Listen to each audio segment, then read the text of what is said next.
एक खूबसूरत मोहब्बत की कहानी।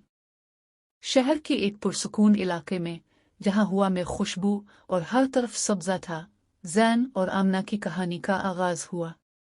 ज़ैन एक हसास और शर्मीला नौजवान था जो किताबों और मौसीकी का शौकीन था, जबकि आमना एक खुश मिजाज और जिंदा दिल लड़की थी जिसकी मुस्कुराहट हर दिल को छू जाती। ये दोनों अक्सर यूनिवर्सिटी के एक बाग में मिलते, जहां आमना अपनी किताबें पढ़ने आती और ज़ैन अपनी नोटबुक में नज़में लिखता। एक दिन आमना ने ज़ैन को अपने शायरी के शौक के बारे में बात करते सुना और उसे अपनी कुछ नज़में सुनाने को कहा। ज़ैन, जो हमेशा दूसरों से कतराता था, आमना के सामने खुद को महफूज महसूस करने लगा और अपनी नज़में सुनाना शुरू कर दी। रफ्ता रफ्ता ये मुलाकातें गहरी दोस्ती में बदल गई।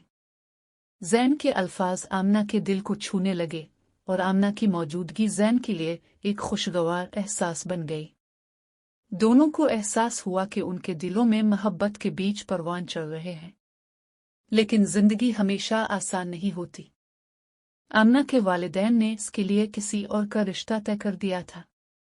ये खबर दोनों के लिए किसी क़ियामत से कम न थी। आमना ने अपने दिल की बात वालिदैन को बताने की हिम्मत की, लेकिन उनका कहना था कि वो खानदान की इज्जत के लिए रिश्ता नहीं तोड़ सकते। ज़ैन और आमना ने एक दूसरे से वादा किया कि वो वक्त के साथ अपने ख्वाबों को हकीकत बनाएंगे।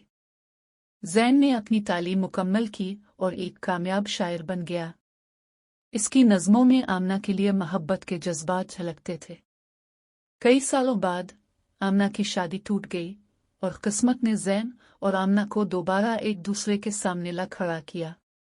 इस बार दोनों ने अपने दिल की आवाज़ सुनने का फैसला किया। खानदान के एतराज़ात के बावजूद उन्होंने अपनी मोहब्बत को कबूल किया और शादी कर ली। ये कहानी हमें सिखाती है कि मोहब्बत कुर्बानी, हिम्मत और वक्त मांगती है, लेकिन अगर दिल सच्चे हों तो मोहब्बत अपनी मंजिल ज़रूर पाती है।